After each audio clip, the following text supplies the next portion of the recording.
It's certainly a distinct privilege and honor to continue my association with you and my friends at NSMC for almost a 20-year period. Today I will talk on the development and evolution of deep convection and heavy rainfall. While you might expect this could be a lecture where I showed examples and talked about cloud texture, what I want you to do with this lecture is understand convection, why it forms, how it behaves, so that when you try to take satellite imagery and use it in nowcasting of convection, you will have a better feeling for the process that it occurs with the various processes. The slide here tells you that the spatial and temporal scale of what you're investigating helps dictate the satellite requirements for spectral needs as a function of space, time, and signal to noise.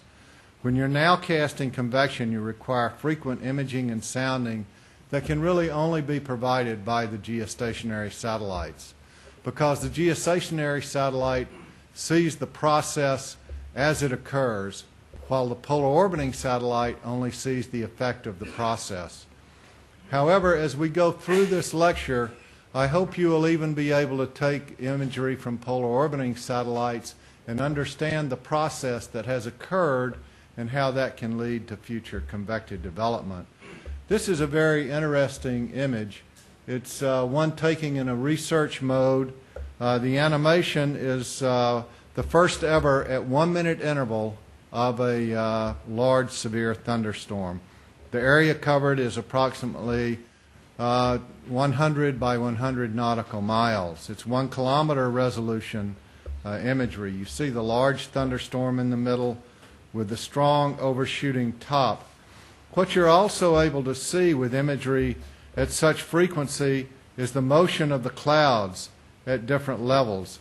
Middle level cloud, low level cumulus cloud, and even high level cirrus cloud very clearly. So with information in imagery such as this, you can get an idea of the vertical wind shear in the environment of the convective storm.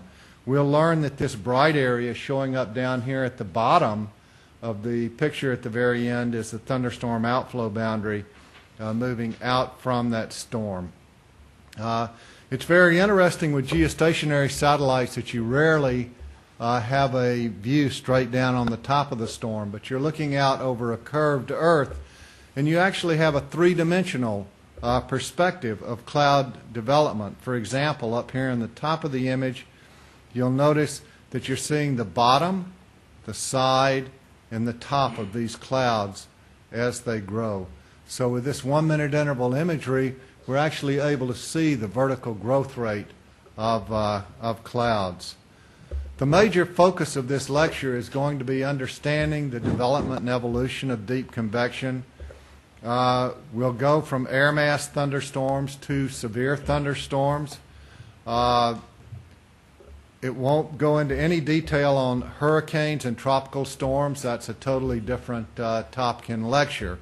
But you can use a virtual resource library of the Virtual Resource Laboratory to get more information in that area. And I'll talk about rainfall at the very end, but I'll point you again to resources where you can learn more about rainfall. But this lecture will deal with processes, getting a good conceptual model of convective development, understanding the link between vertical forcing and instability, the importance of differential heating and vorticity in the generation and development and evolution of convection, various factors that influence the development of instability, the importance of precipitation, thunderstorm outflow in triggering new storms.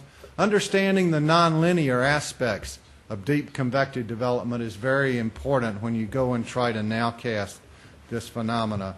The interaction with storms in their environment and how that affects the storm's life cycle are very, very important. And you will see this And I hope by the end of the lecture, which will be approximately 2 hours, we'll take a break in the middle, but you'll have a better feeling for convective development and evolution, and hopefully increase your skill in incorporating satellite data or radar data or other types of data into nowcasting convection in severe weather.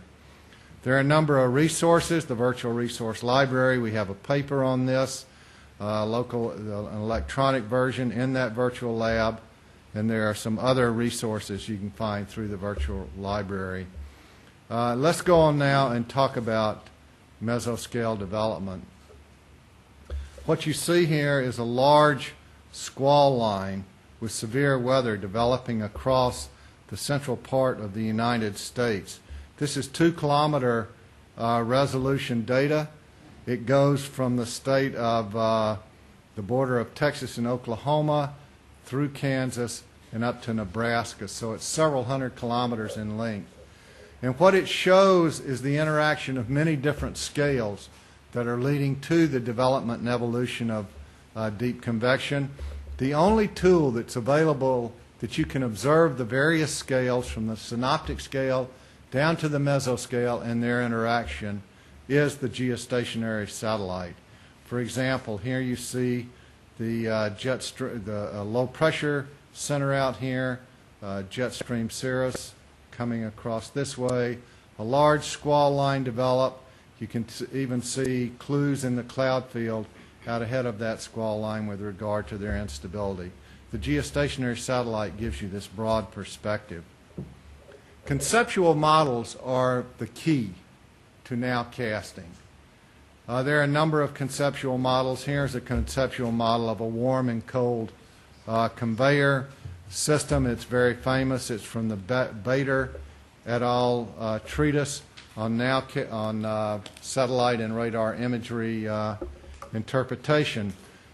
It's through using models such as this that we become to understand how to use satellite data. This animation is of 6.7 micron channel infrared data, which is very strongly in the water vapor absorption region. You can see the large vorticity center here, the jet stream, the subsidence, and upward motion regions of the jet. So we have a very good idea through a conceptual model of how to utilize such data. And Professor Hsu has actually developed 3 or 4 very good conceptual models on how to use satellite cloud motion winds to help you understand areas of very heavy precipitation. Prior to geostationary satellite data, the mesoscale was a data-sparse region. For example, you had surface observations, at least in the United States, which were fairly dense, but could be 100 to 200 kilometers apart. In this image, we see a well-organized boundary through here. This is a thunderstorm outflow boundary. Perhaps we see this wind shift here, but southerly winds in this region. A wind here that has taken on a light and variable component right ahead of this boundary. There is a reason that that occurs. Over here, we see no evidence of this small ring, which is the outflow boundary from another smaller storm. And in here, this convective development is waiting for interaction with this boundary to become explosively convective development exactly in this area, but not in this area just to its south. Now, we will find out why as we go through that. But again, we're able to look at mesoscale phenomena and see things that are infrequently detected by radar or by surface observing networks. For example, this is that same boundary I spoke to you about. In here, you'll notice there's a change in cloud type between this area and this area. That is a stationary front across this region. Where this boundary intersects that stationary front, we know now is a place where we get severe convective development. In a nowcasting sense, that's exceptionally valuable. Over here, where I pointed out that large convective region, when it interacts with this boundary and the stronger forcing, we get explosive development in that area, whereas in this region that was basically clear to its south, there is very weak development. Similar fashion over here, you begin to see similar type boundaries that are the result of convection. And where they merge, we get very strong convective development. Where they move into other convective regions, we get strong convection there. However, when they move into clear skies, nothing occurs. Now, there's a good reason for this, and we'll see why once we begin to understand this process more. How we view cloudiness from different perspectives often determines how we understand convective development. I can recall years ago working in Washington, D.C. and living in the southeast part of the United States where it's very moist, much like it is here in Beijing and parts of China. And when it's very moist, you often do not see the thunderstorm before you hear the explosion of the thunder and lightning. Whereas living in Colorado, where I do now, you can see 50, 60 miles, and you can watch thunderstorms develop and move. So a person from the east coast of the United States has a very different idea about thunderstorms than someone from the midwestern part of the United States, just because of the atmosphere they live in. Most of us throughout our lives have observed clouds mainly from the ground. And when we look at clouds from the ground, we see the bottom of the clouds, the sides, and the sides of the top. We have a three-dimensional view of those clouds just like we do of this room. As we begin to move up in the atmosphere, and in this case on the right we're in an airplane, we look out an airplane window and we begin to see, well, we see the bottoms of the clouds and the sides of the clouds and the sides of the top. And we also notice that there's large variability in the cloud field. So this is a thunderstorm. These are towering cumulus. And in here it's clear. Now most of us take a Raywin sonde from one place and perhaps a Raywin sonde 300 miles away, and we do a smooth analysis across these, and we try to forecast convection. And that's very difficult because a radiosonde let up in this clear region will give a totally different profile in the boundary layer than one that's let up in this cloudy region. Now, having satellite data and understanding that will help us in nowcasting, because very different atmospheric processes are going on where it's clear versus where you have towering cumulus versus where we have stratiform cloudiness in the middle of this circular region here versus where we have a thunderstorm there. Why over such a small area is there such a large variability in the clouds? So as we change our viewing perspective, we begin to see the marvelous variability in the atmospheric cloud field. If we go into a manned spacecraft and fly, we can see organization to a cumulus field here with cloud streets, but we also see thunderstorms down in this area. And when we look at the thunderstorms, we suddenly realize, just like from the ground, or just like from an airplane, we see the bottom of the storm, the side, and the top, but from a different perspective. And indeed, when we move up to geostationary altitude, 22,300 miles away from the surface of the Earth above the equator, and we look at storms that are out away from the satellite, we see the organization of a line that this storm has formed on. And then we see the shadow cast by the anvil and the shadow cast by these clouds here. And suddenly we realize we see the base of the cloud, the side, and the top. So our viewing perspective is we're not just looking straight down. We're looking very often out and watching the three-dimensional process of cloud development and evolution. I give you this example. This is a GOES east satellite view over Florida. And Florida is at about 75 degrees west. And the satellite is at 75 degrees west, and the equator, Florida, is at about 30 degrees north. And so we see these thunderstorms develop here, and we see their anvils. And we see huge variability. Oh, I gave you the answer too soon. Go back. Well, my computer has a mind of its own.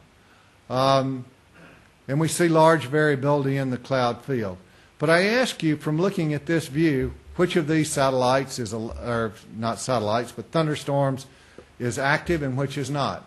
And it's very difficult to tell because we're almost looking down on the top.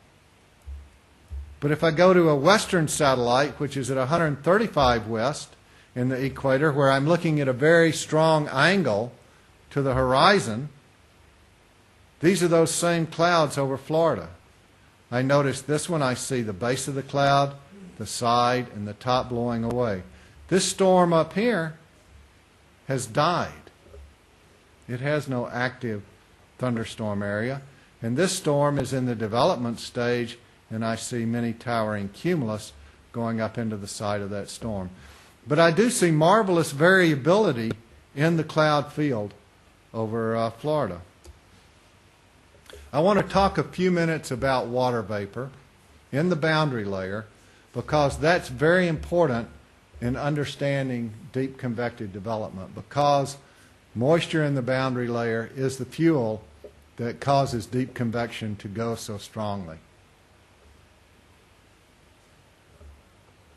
It's important to realize that both numerical simulations and field experiments find changes in mixing ratio as small as 1 gram per kilogram can have a significant effect on the development of deep convection.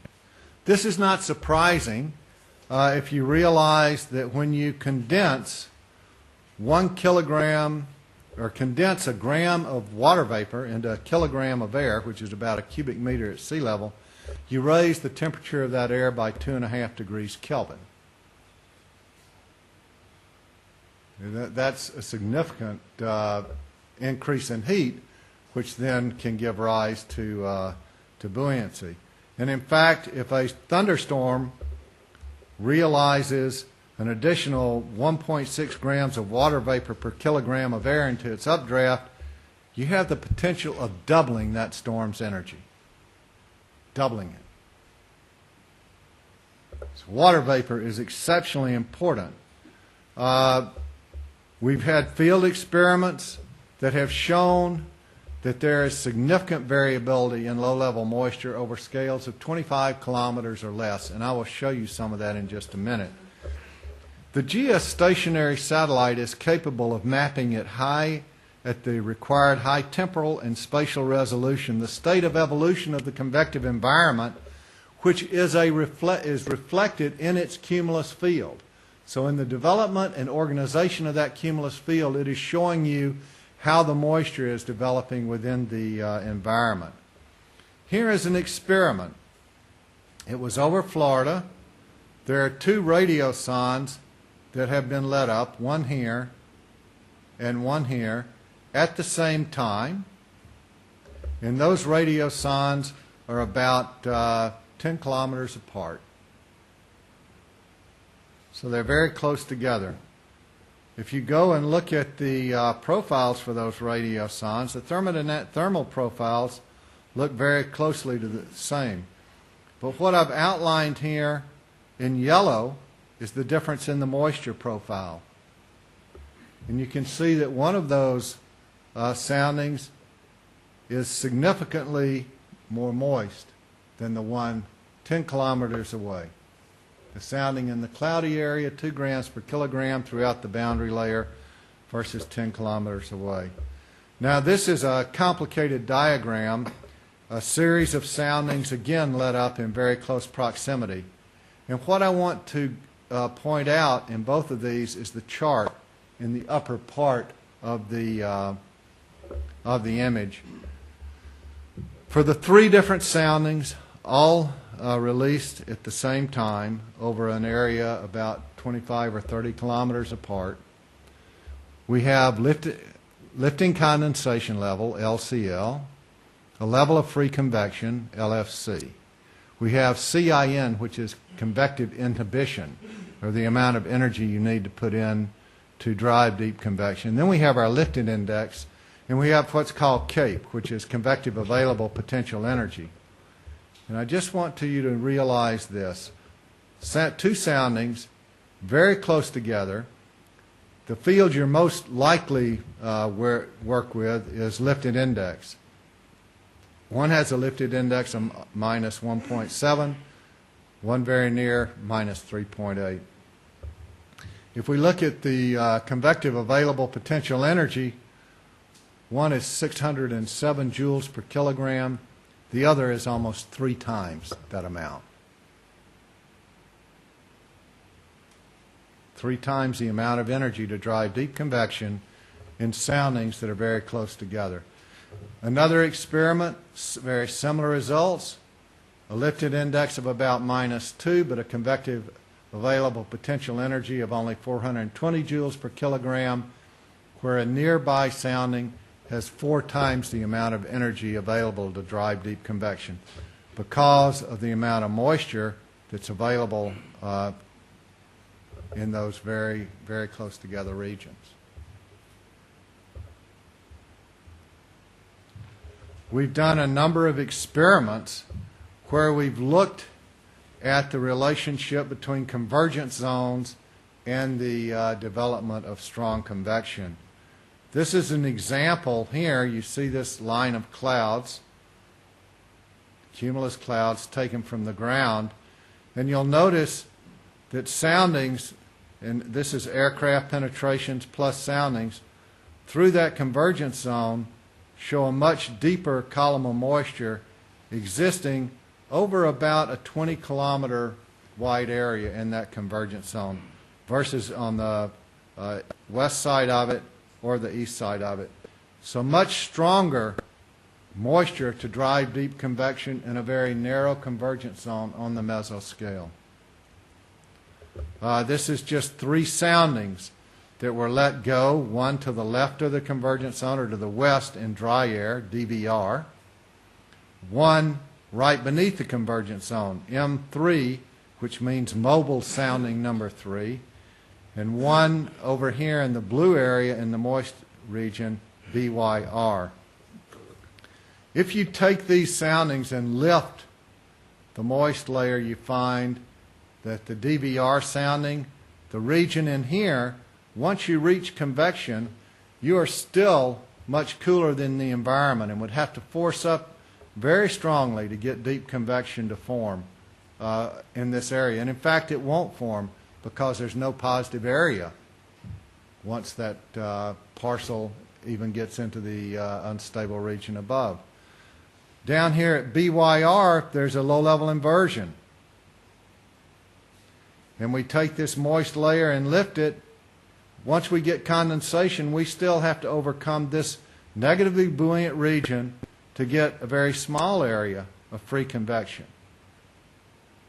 However, beneath that stronger convergence region where there was the additional moisture, if you lift from the surface, you get an answer similar to that. But if you push on the entire convergence zone, this is the moisture that you realize, and you condense here, and then you have a large area of free convection and can develop very strong thunderstorms. So the variability in the atmosphere is very great across small scales. It's very hard to get deep convection. It is not easy. The atmosphere has to do a lot of work to realize its convective potential. Once it does, then you can get very strong convection, as we all know. And we'll see how satellite data can help us with that, I promise. But the first thing I wanted you to do was understand how very difficult it is and how localized the energy for deep convection can be concentrated before it happens. And indeed, this is what developed along that convergence zone. Very large thunderstorms and even hook echoes with a small tornado with one of the storms. But here, you see the distance from the convergence zone, and right beneath that convergence zone, much more moisture in depth where it was being converged and pushed up and realized in the release of latent heat and 2.5 degrees Kelvin per gram of water vapor, boom, you're off to the races. What I want you to notice here is the variability of the cumulus field. We have cumulus at many stages of development in this image. This is the coast of Florida, and I'm going to be talking a little bit about differential heating and the development and evolution of deep convection as I go along. But there's a big lake here that has no convection on it, but I do want to show you the variability of convection throughout a day. This is again one of our marvelous 1-minute interval movies, and it will show you how absolutely complicated or beautiful convection can be. This is Florida. You'll notice convection forming in the sea breeze. It begins to move away from the sea breeze. We see lines move out from that convection, interact with other areas, cause new convective development throughout the day. There's a narrow island out here. I want us to pay attention to that a little later because we see along the long axis of that island, we will see convection develop. As soon as we get back around in time, you notice this convection develop, thunderstorms form, and we see these same lines move out from the storm as we see here. You'll notice this is a master's thesis in the works if somebody wished to do it. Over this lake, the thunderstorm, it's forming, it's moving in that direction. When the outflow moves over this very clear region, you'll notice that there is no deep convection that forms on it. As the outflow from this storm, or as this storm's energy moves up the convergence zone here, there is new deep convection. But once this line gets across here, it triggers new thunderstorms. So this highly nonlinear process, but you can see how the convective field evolves during the day and becomes very well organized, and it's in these organized convergence zones that we find new convection forming. This is a skew-T log P diagram. I just want to go over it for another minute to talk about convection. And this, in this environment, as you know, when you lift air in the atmosphere, you either lift it dry adiabatically or moist adiabatically. It's moist adiabatic if you begin to condense, release latent heat, and therefore the moist adiabatic profile is always less of a slope than the dry adiabatic profile. But it's a moist or dry lifting process is what I want to bring. When you sink air in the atmosphere, same thing. You sink it mostly dry adiabatically. You can rain into air and cool it down, and we'll see how that's important in creating cold domes and causing new convective development.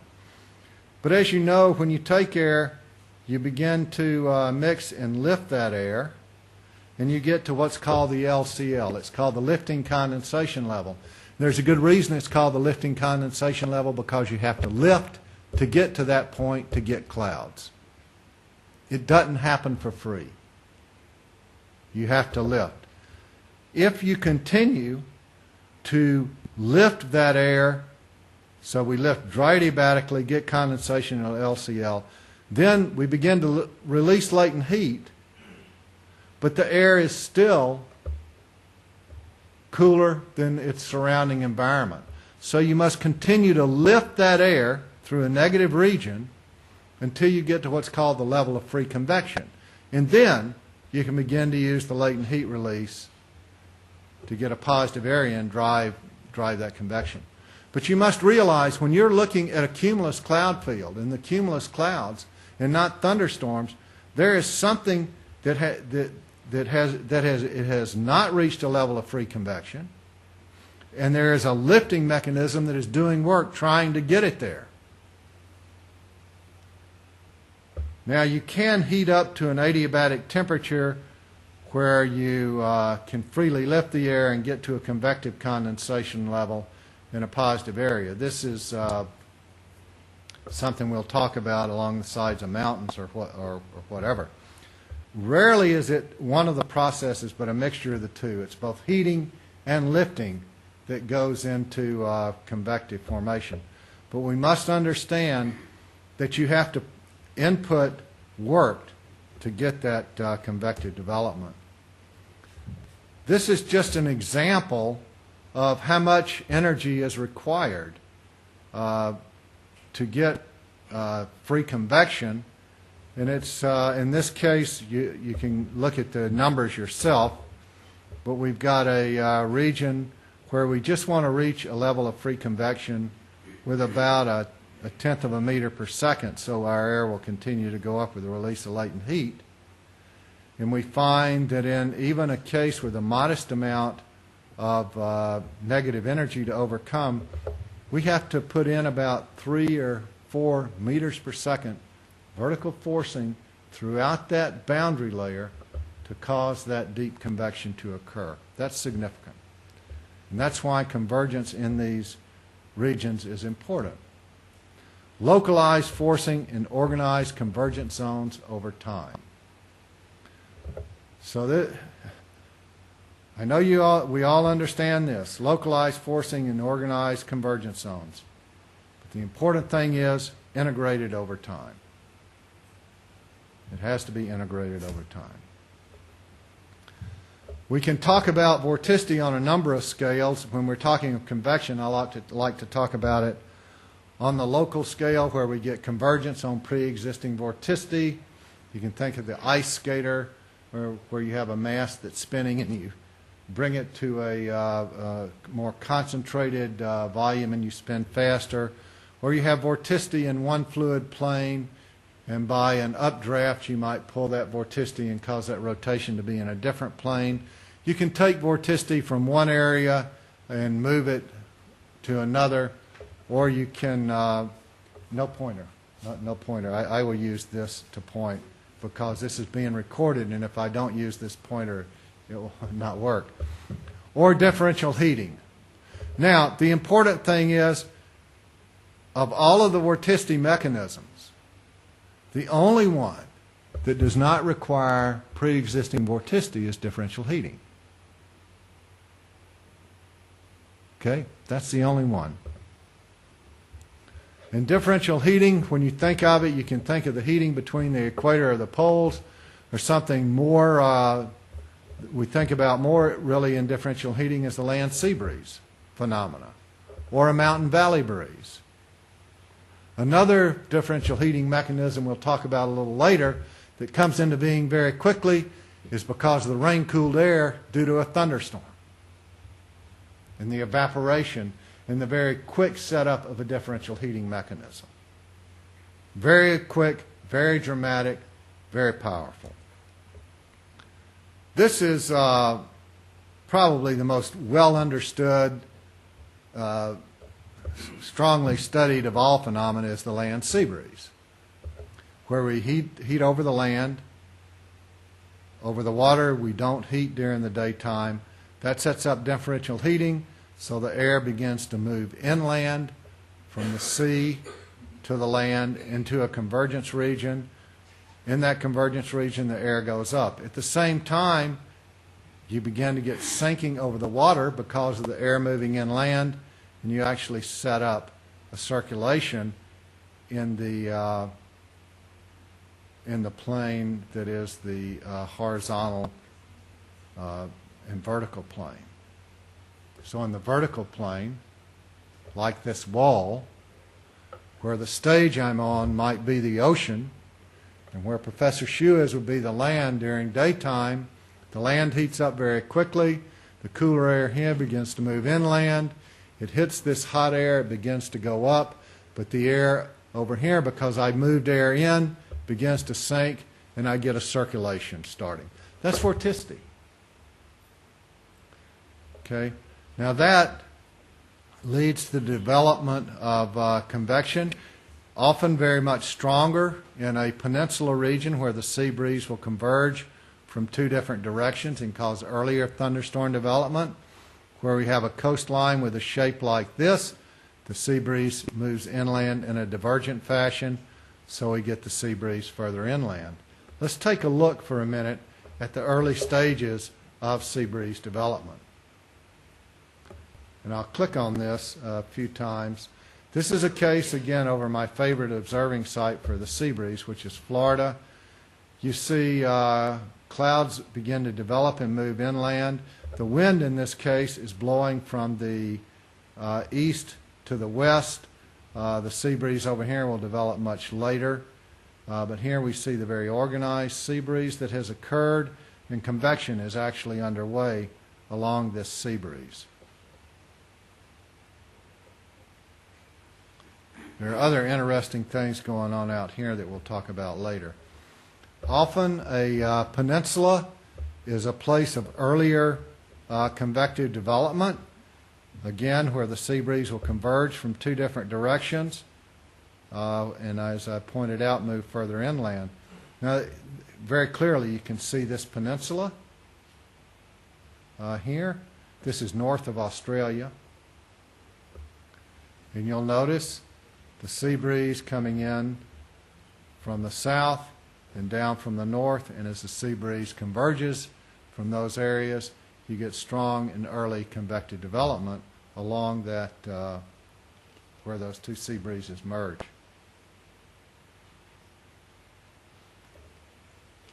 Well understood phenomena, very easily seen in satellite data.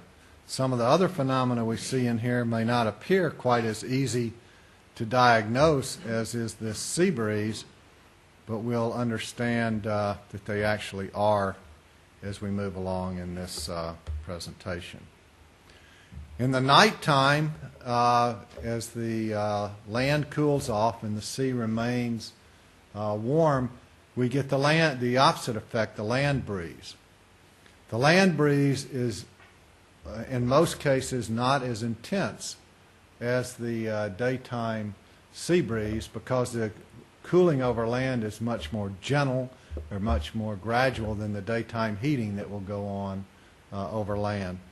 But just as in the sea breeze, the shape of a coastline can have an effect on where the land breeze is, and in this case where we have a more of a convergent land breeze, we have a thunderstorm in here, and where the land breeze is more divergent, we move further off land and have the thunderstorms there.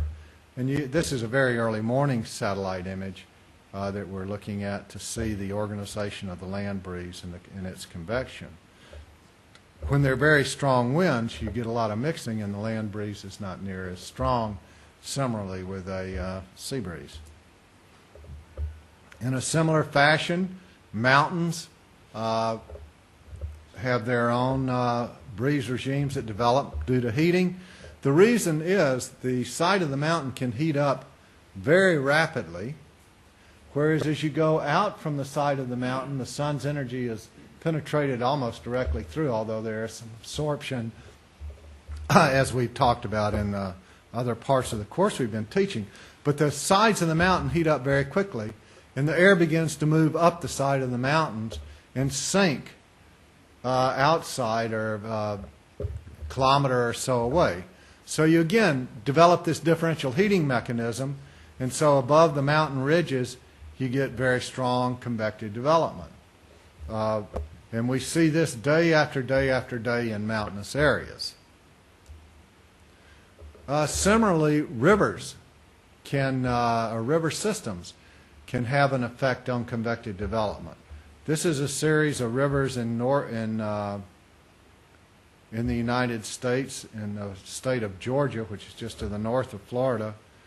But when winds are light, or when winds are blowing parallel to the river basin at low levels, your cooling will remain in the river basin, and you'll heat on the sides of the river over land. This again develops a differential heating mechanism which can cause deep convective development. Something that's not thought of as often in convective development, but in certain cases can have a marked influence on how convection development develops, is early morning cloud cover. And this is particularly true if it's early morning stratus cloud. It can be very moist in that region. But before that stratus goes away, the sun's energy has to erode it, help erode away the stratus, whereas the land surrounding that stratiform cloudiness heats very dramatically. And what you will often notice is in areas where you have an adjacent clear and early morning cloudy and clear region, it behaves very much like a sea breeze, and you get thunderstorm development. Again, because the differential heating leads to the vorticity, the vertical motion, and the convergence in that confined region to give you the afternoon thunderstorms like this. So you have a very good idea of the timing of convection by early morning cloudy versus clear. However, you must be very careful with this, because if this region that was cloudy in the early morning becomes clear in the early afternoon, the sun can heat it dramatically, and then boundaries produced by precipitation from these clouds can then move out into that very unstable air and trigger convection much later during the day. So it's a nonlinear thing that you have to understand. I want to talk about the importance of low-level flow with respect to an organized convergent zone. If you imagine a sea breeze, for example, and the wind blows very perpendicular to that sea breeze zone, the air will go into the convergence region, begin to rise, and then move out of the convergence region as it continues on its path. The convergence region, remember, is set up by differential heating, so the air can move very quickly in and out of that convergence region. Whereas if the air is blowing more parallel to the convergence zone, then the parcel can start in one part of the convergence zone and get deeper and deeper and deeper and deeper and deeper in that convergence zone until it will eventually condense and cause thunderstorm development. So the flow of the air in and out of a convergence zone, remember we said integrated over time. Air in the convergence zone over time. If you move it through it too quickly, you won't realize the instability that you can if you keep that air in that convergence region. Now this is an interesting image. It's of a island out over the, I think this was over the Bahamas. I took the picture and should remember, but as you get older, sometimes you don't remember some things quite as well as you did when you were younger. But at any rate, I remember taking the picture, and the reason I did was because if you look at this island, you can see this shoreline, and then you see a series of peninsulas here. And if you look next to each peninsula, there's a cloud. So in this case, the air would be moving in this direction. The differential heating set up here causes a local convergence zone in this area. It's much stronger than any convergence here until I get to the next little peninsula where I have a little convergence area. So my air moves into this convergence zone, begins to get deep, then moves out. And I don't realize my deep convection. However, the differential heating will set up these same convergence zones, and if my air is blowing this way, then I'll get deeper and deeper and deeper, and by the time I'm down here, maybe I get a thunderstorm. Something like this. Here we see this air must be blowing into this convergence zone over an island, getting deeper, almost thunderstorm form, but whoops, out of the convergence zone, and it dies. Now, we're going to go back to a movie we saw earlier, and there is an island right here, an island. And you're going to see the air is blowing from the east to the west, parallel to that island. And while there are many other interesting things going on in this movie, I want you to watch that particular place and see what happens. So you notice the air blowing this way. You can tell it from the cloud movement, how the clouds are all moving in that direction.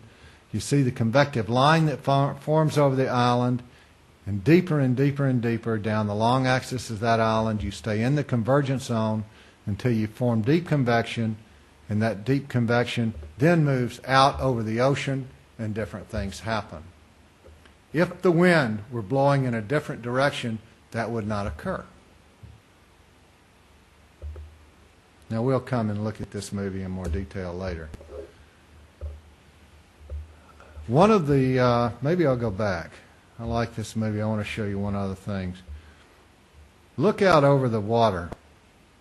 And when you look over the water, what I find amazing is that we have convective lines that can have lag times of several hours. Very long-lived lines of organized convection. Nothing, it's not random. I think, well, there have been no real good measurements in these lines. Some of the lines are obviously due to precipitation and thunderstorm, outflow, rainfall, continuing this vorticity mechanism in the horizontal and the vertical plane. When we see a line such as this from the ocean feeding inland, we know that's an area of deeper moisture. Now you remember I pointed out how in some of these convergence zones you had 2 or 3 grams per kilogram more of moisture than you did in the surrounding clear region. So imagine in this image that this line right here is a line of deeper moisture.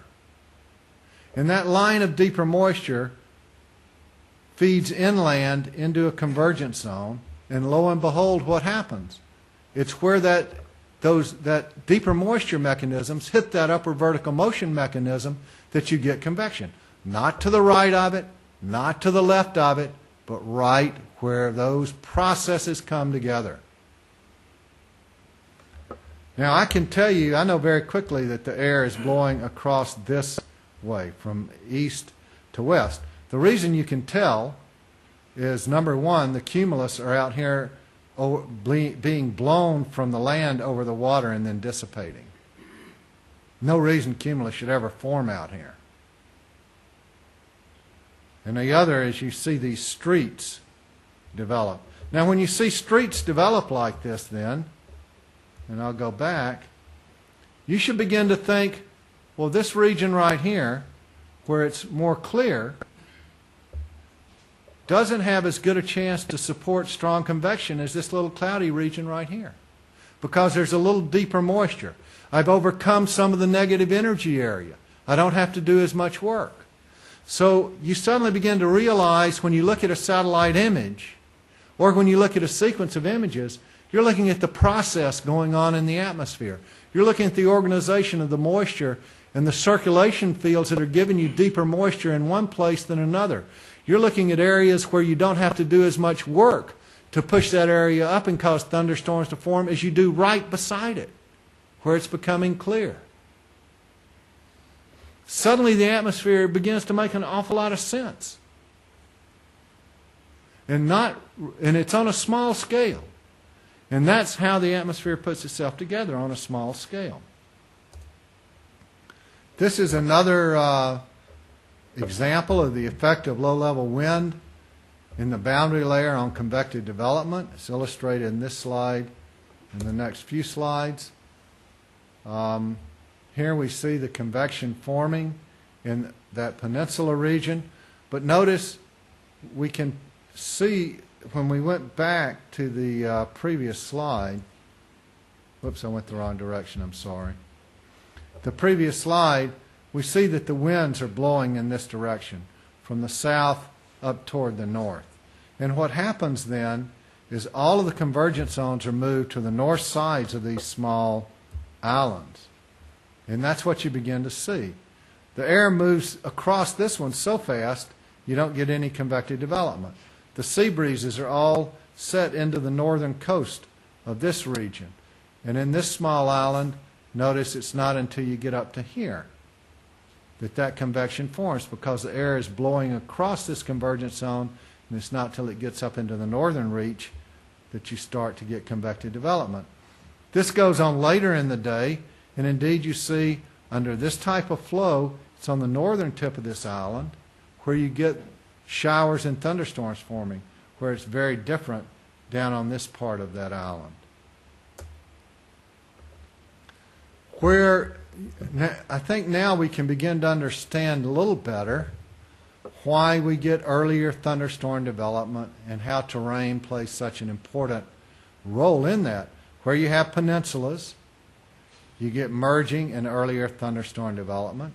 There's a peninsula over Florida here. There's another one here. Always earlier thunderstorm development in here. Where you get a sea breeze line interact with another sea breeze line, again, you get this stronger convergence and deeper moisture in two areas pushing together, and that's another area of earlier thunderstorm development. Downwind on peninsulas. Again, here, you remember this island we looked at before? Same thing.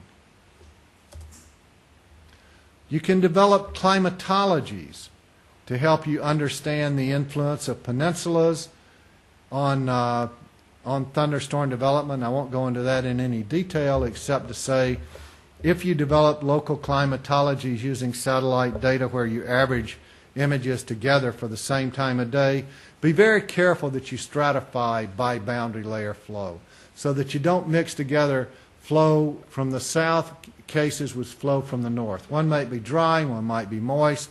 Your convergence zone will move. Your favorite areas of convective development will move. So be very careful with how you do that. I want to talk now on thunderstorm development and evolution. Now that we've talked some on why thunderstorms form in local areas, because now the really interesting stuff begins to happen once you get the storm. And Professor Hsu, you will have to tell me when you think it's a good time to take a break. Or if I see 3 or 4 hands go up at the same time, I'll say, aha, good time to take a break. Or our head of the training center says, okay, break time. Otherwise, we just keep going, and maybe you suffer, which I don't want to have happen. One of the interesting things we see in thunderstorms is especially in a weaker environment, and you see it in strong environments once you understand what you're looking at, is the development of very clear regions after the thunderstorm and rain process has started. And we understand, well, this is air that has been cleaned out by the thunderstorm. It's a rain-cooled air from the storm. That being said, it wasn't until the 1970s with satellite data that we really began to understand the importance of thunderstorm outflow boundaries in the development and evolution of deep convection. And what we found is that these are organized small frontal zones that spread out very rapidly with organized vertical motion concentrated in the right along the leading edge of the outflow region, like right here. And that forces the air ahead of it up, and when it runs into the correct atmosphere, you get very deep thunderstorms. And you'll notice it's some type of selective process because there's been a thunderstorm in this area, and I see this ring, and all around that ring I see different stages of thunderstorm development. That, in its very nature, tells me something. Because I know for whatever reason, the upward motion along this part of that boundary, moving into this type air, is insufficient to cause a thunderstorm. How do I know that? Because there's not one there. It's just not there. I look down here, very different picture. And I see a very different environment. And we'll see again how that environment is very important. The other thing we see, this little box right here is expanded over here, are where these rings spread out, and they're very prevalent, where they merge is where new thunderstorms form. And where they move into deeper convective fields is where we see new thunderstorm formation. So this interactive process is is something that is nonlinear. It's not easy to predict over long time periods, but you can certainly watch it and tell what is occurring. Now, I'm going to play this same movie again. Florida moves a little bit, but that doesn't matter. And you'll see the thunderstorm forms. The boundary moves out of that storm, and then it gets over into another area and eventually triggers deep convection over here. In a similar fashion, the boundary forms in here. We can know it's raining. It begins to move upwards along the sea breeze, and where it merges with the sea breeze, it triggers new convection in that area. Let's follow this boundary. Let's just go through its life. So here this big thunderstorm forms on the sea breeze. It pushes out in this direction, interacting with the cumulus field, triggering new convection. And indeed, where it runs into a convective regime here, where this begins to form, now these two run together, and stronger convection down through this area until it moves out into a clear region. So these boundaries that form on the thunderstorms create new thunderstorm activity, but it's very selective where it creates it. Doesn't create it everywhere. It creates the thunderstorm where this outflow boundary from this storm, when it moves out into clear skies, it can't really get enough vertical motion to create thunderstorm development. But where it moves into other convective regimes that are well organized, lo and behold, you continue to get deep convective development. A very interesting process. You recall I talked about when we have the clear sky region that these boundaries move out in, we may have to do 3 or 4 meters per second vertical forcing throughout that boundary layer to get even cumulus formation. And then to get that to deep convection, you've got to stay in that convergence zone long enough to get deep enough to realize a level of free convection. And that's why when you interact in these organized areas, you get deep convection, whereas when you move into an area that is unfavorable for convection, like in this clear region, the boundary appears, if the boundary stays alive, deep convection does not develop. Now, let's look at the process that's going on. You get the thunderstorm, you get raining into drier air below, you get evaporation, that evaporation causes cooling, that evaporative cooling leads to a thunderstorm high pressure area. Fujita told us this years ago in his mesoscale analysis work. So you get the thunderstorm high. That cold air begins to spread out and it can trigger new storms and continue to grow. But the air that it's left behind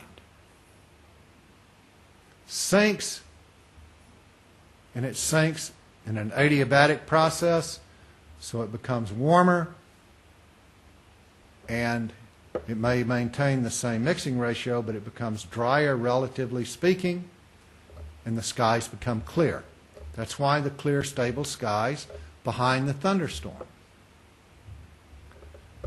So we can envision a storm here that forms in this boundary, in this area with a wind profile like this. You begin to rain, and the rain-cooled air begins to move out.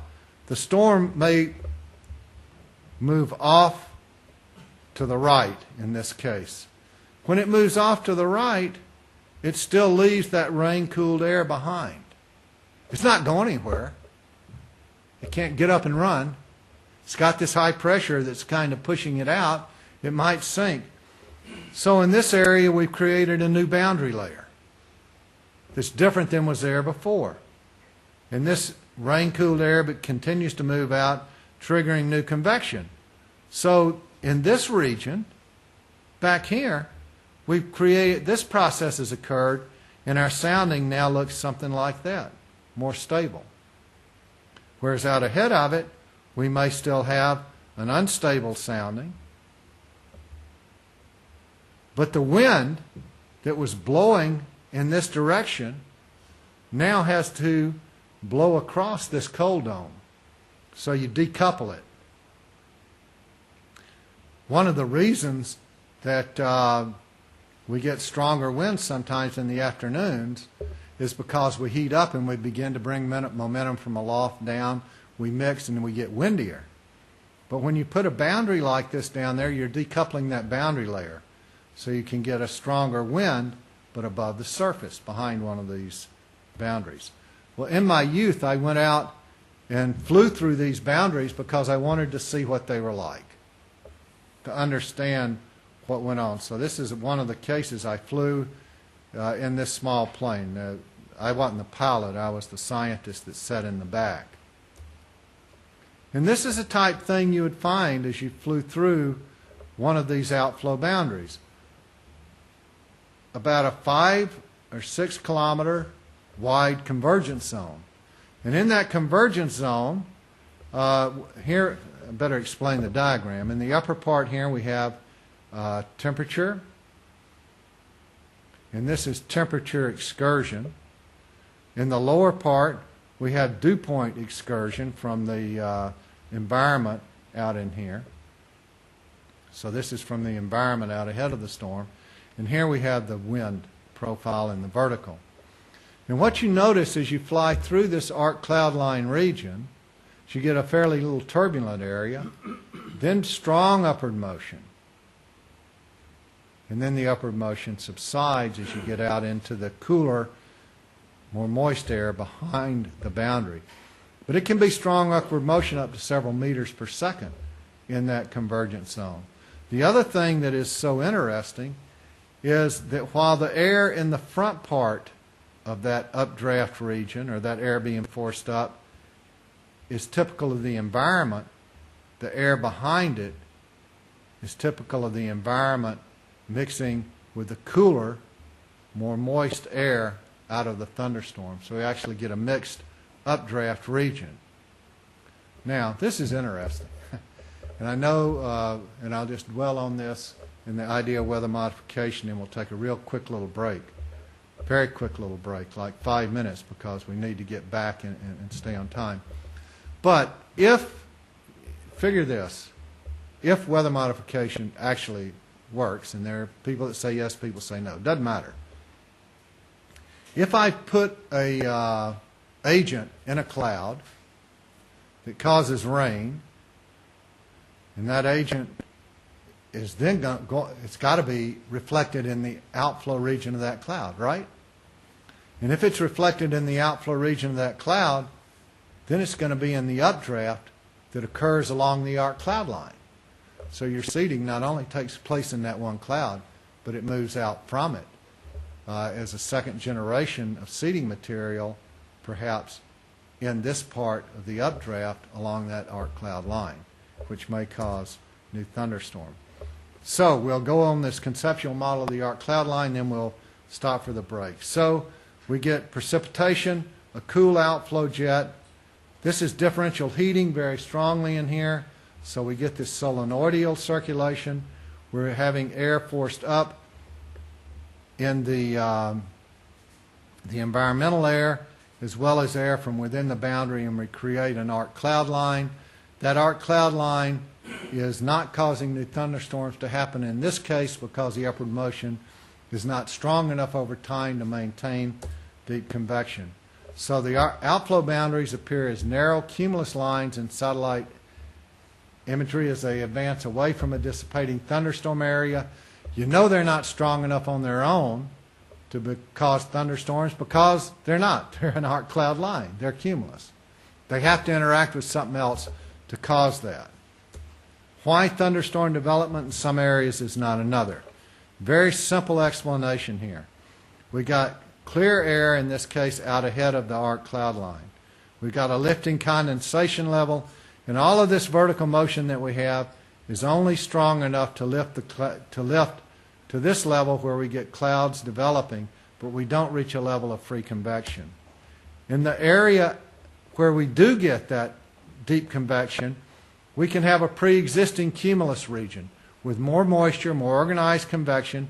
We've already overcome the level of free convection, and we're sitting here with only a small area of negative buoyancy left to be overcome, and when that arc cloud line moves under this area, the vertical motion can cause new deep thunderstorm development.